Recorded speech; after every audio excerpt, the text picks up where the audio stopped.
Good morning. My name is Dele Aimibo from 3 Best Trade Academy. This Import Export platform, Facebook Live from 3 Best Trade Academy. We'll continue our discussion this morning on starting and managing export business, and we're looking at part 5.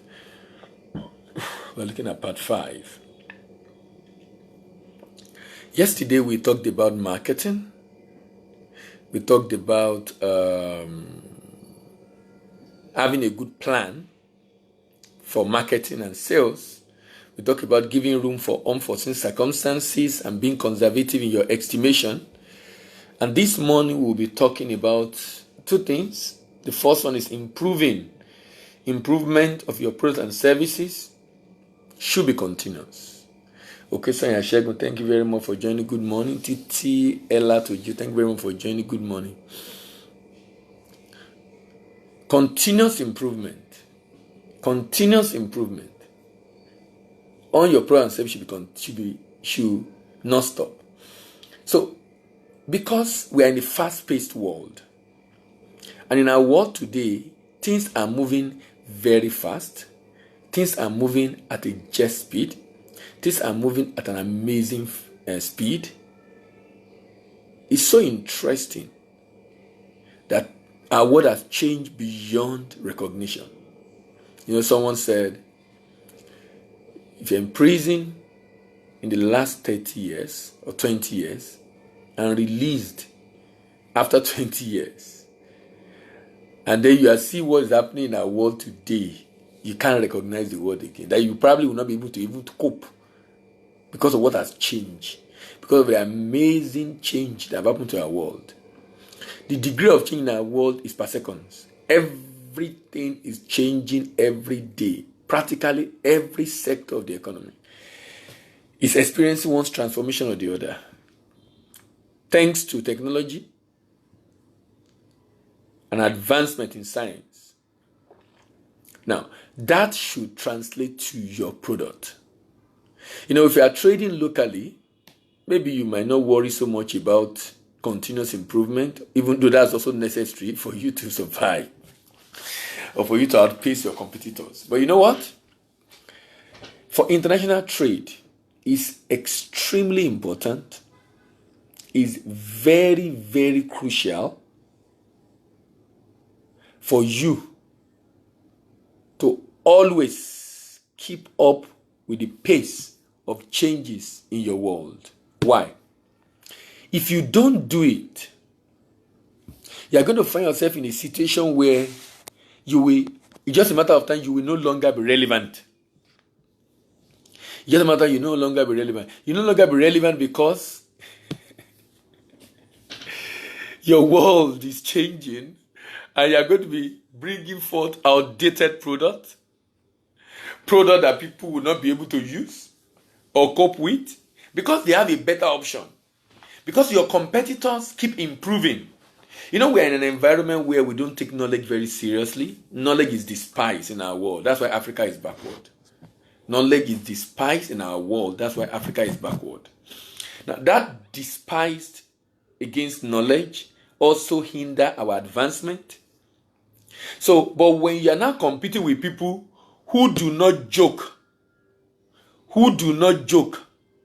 with continuous improvement, when you are not dealing with people who do not joke with continuous advancement, when you're not dealing with people or competing with people who are always looking for the next thing, next best thing, next opportunity, next this, next that, when you find yourself working with those people or competing with those people, if you are not able to move at their pace, it becomes a challenge for you. If you are not able to move at their pace, it's become a big, big challenge for you. You must be able to move at their pace. You must be able to catch up with them. In fact, you should be ahead of them. You should work assiduously, doing everything possible to be ahead of them. Why? If you are not ahead of them, they will leave you behind. If they leave you behind, because every improvement comes with reduced cost, ease of use, more functionality, more usage, more benefit, lesser cost, better packaging, better taste, better feel, better experience. So many of your competitors will be forced to go after them. And this is the challenge of international trade. And actually, this is the reason why some people don't even want to go into, they don't want to do the international trade as it. Many cannot keep up with the pace of change. Many can really not keep up with the pace of change. Many cannot keep up with the pace of change. Understandably so. Because of the environment where they are. Because the environment where they are, comfort and convenience is victory sign over the enemy. So when they begin to do business and the business is successful, when they begin to do business and they are able to make some money and comfortable, there's nothing to worry about again.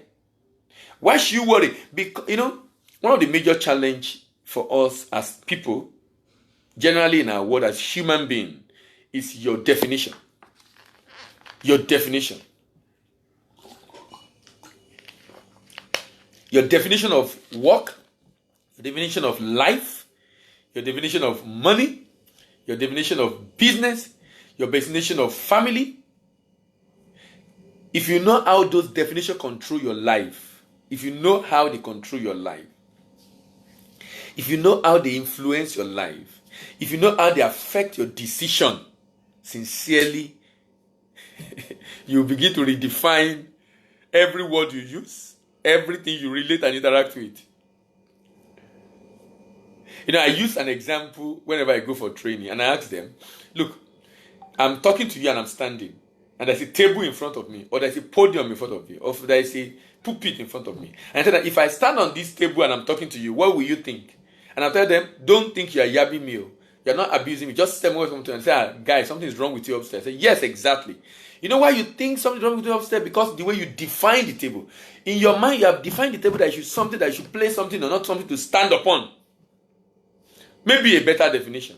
But let's come to business.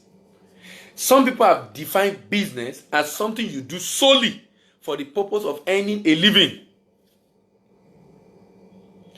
And that affects their decision when the business is not bringing earning. They are not seeing themselves that this business I'm doing, this product and service I'm rendering are my fruit as human being. And a sign of living as human being is your fruit. A sign of living life as human being is your fruit. A sign of living life, of being alive as human being is your result, is your fruit, is your productivity.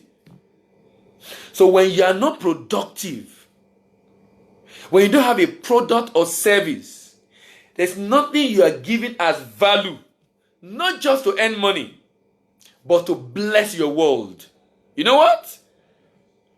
Such an individual, I'm sorry to say, is not living, it's just existing.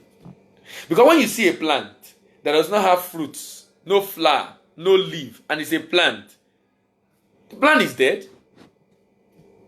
So there are a lot of human beings that are not living because there's no fruitfulness, no result. So if you define the business, coming back to export, as basically to earn money, you won't think of improvement because you are okay, you are comfortable and convenient. It's paying your bill. So why should you worry? Why should you worry? You won't see the need to be worried. You won't see the need to be concerned, to grow, to improve. Why? Why should I be wasting more money to incur more cost when I can save the cost? Because in your mind, the way you are seeing the business, your definition of the business is wrong. Yesterday I talked about credibility, character, convenience, and companion, and cash. Now, those are definitions of money. Because many people also wrongly define money as cash. So in their definition, the only expression of money is cash. Credibility, they don't care. Character, they don't care. Competence, they don't care. Companion, they don't care. Cash, that's what they say, cash is king. So when they leave the home or their house every day, going out, the only thing, okay, I want to go and hustle. Why is he saying that? He's hustling, doing anything possible just to earn cash. In his mind, that is the definition of money. So he will throw away opportunity to create value for people, to build relationship, to show credibility, to develop relationship, to show result in credibility, to show character. Why? His definition of money is cash. So he will destroy other expression of money. Coming back to export, improvement in your product and service should be supreme and should be taken extremely, extremely seriously. If you don't improve, you can't keep pace with the change. The people you are competing with, the Asians, the Chinese, the Europeans, the Americans, be rest assured, they are always thinking ahead. What is the next level of this thing? And let me tell you, anything you produce always have a defect. Always have a defect. It's never perfect. It's incomplete because every good and perfect gift is from God. So anything created by man always have a level of imperfection because of the nature of man. Anything created by man always have a level of imperfection. That imperfection becomes the energy for the next invention, become the source for the next invention, become the trajectory for the next invention, become the line of thought to move towards the next invention. So there is always a new level of anything you've created, both in product and service. There's a better way to do it. There's an easier way to. There's something better about it. If you are patient enough, you'll find out. If you are interested about it, you will find out. Now, with that at the back of your mind, you cannot say there's nothing else to improve on your product. There's no way your product can be better. You can't say it. Let me tell you one other reason why you must always reinvent your product. Every product goes through a life cycle. After the launch, it proceeds with serious marketing to the growth phase. It gets into maturity and begins to decline. So, a business consultant, someone that has been long in business, or someone that has studied business, researcher will tell you, don't get to the decline phase before you reinvent the product. In fact, when it's at the peak, and you notice that come to a plateau, reinvent it. Why are you reinventing it? You are using the glory of the growth to reinvent it. So that it's not when it's already dying in the market, when people are no more interested, but you reinvent it at that time. So there's an improvement at that time. So it's like it goes like this, so it gets to this phase, and then so it moves like this and gets to this phase. At this phase, you create another one. This one gets to this phase. At this phase, you create another one. Get to this phase. At this phase, you create another one. So before you know it, at the peak, it's always been reinvented. That's why if you check big brand, I don't want to mention any brand here, but if you check most of the big brands, sincerely, you always see them coming up with a new innovation every now and then. Check out the multinationals. Check out every product they have. Some within a year, some within 2 years, some within 3 years, they come up, they reinvent that product. And when they are now marketing it, the communication is different. The message is different. The value they are communicating about the product is different. It's still the same product, though. With little or no, with some addition. Sometimes there's no even addition. It's just the pack. They will say, still remain great content, but in a handy pack, a better pack. Just one thing to communicate to you. Something that will make you to want to check it out again. It's all a strategy to sell you. To sell to you, rather. So improvement is very important. Improvement is very important. That's one thing that a lot of businesses fail to do, and it makes them not to. Remember, we're looking at the key success factor in being able to export your product. You are starting export business. Have it at the back of your mind that you must learn.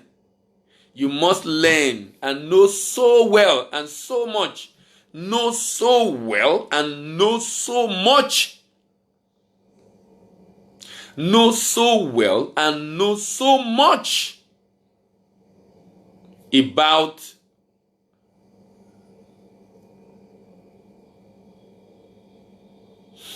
how to continuously improve on your product. Always ask, when you finish a new design, a new constituent, a new formula, a new invention, always ask yourself, where is the next level of this? And when will I do that next level? Or what is the next level of this? When will I do the next level? Ask that question. If you do that, you'll be able to keep pace with the competitors waiting out there to ensure they take the market share away from you. The next thing I will talk about is joining a group, an association, a chamber. Joining a group, an association, a chamber, just a set of people you can work with. What I mean by this is, one of the challenges you will face in doing export is that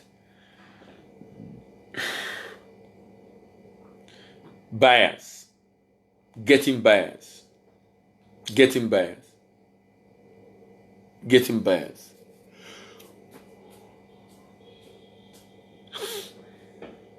buyers. Now, in getting buyers, one thing you must learn is that you need more and more alliances, both locally and internationally, to be able to get a reliable buyer, to build a relation that is sustainable. So, for example, you might find yourself in a situation where you need to maybe sell your product. You check online. If you follow the last series we did, I already tried to make available information on the markets for different products and the size of those markets. So you now find out your market for a particular product is in maybe Germany, or United Kingdom, or United States, or China, or Malaysia, wherever it is. Sometimes, to build credibility in that market, you might need to join a chamber of commerce. So, for example, Nigerian-China Chamber of Commerce, Nigeria-America Chamber of Commerce. What that Chamber of Commerce basically does for you is to ensure that you are able to, that Chamber of Commerce ensure that you are able to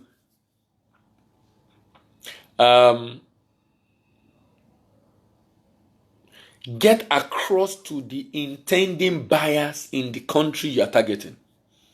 But more importantly, it makes it easier to verify you exist. It makes it easier to ascertain your credibility. It makes it easier for anyone trying to do business with you to become easily comfortable. In fact, in your FCO, full corporate offer, which you are supposed to send to an intending buyer about yourself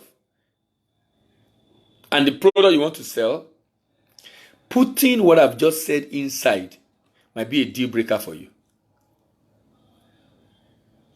Our organization is a member of the Nigeria American Chamber of Commerce. Putting that in the message. So if it's an American, you can easily get through the embassy or the relevant agency to reach out to the Nigeria American Chamber of Commerce, maybe their leg in China, in the US, their office in the US, and make an inquiry to do a check on you. And the chamber can easily say, yes, this is our member. We know him. He's very active. He's this, he's that. And which is why when you join such chamber also you are active. I mean, you're not just passive, you are contributing your own quota. So they know you. So that when they are to recommend, they will do it gladly. Why? They will do it gladly. Why? Because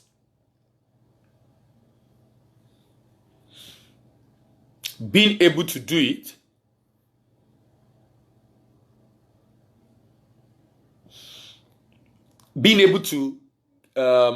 willingness to do it rather for you gives you access to the market. Number one. Number two, when there are opportunities in that market, if your chamber of commerce is very vibrant,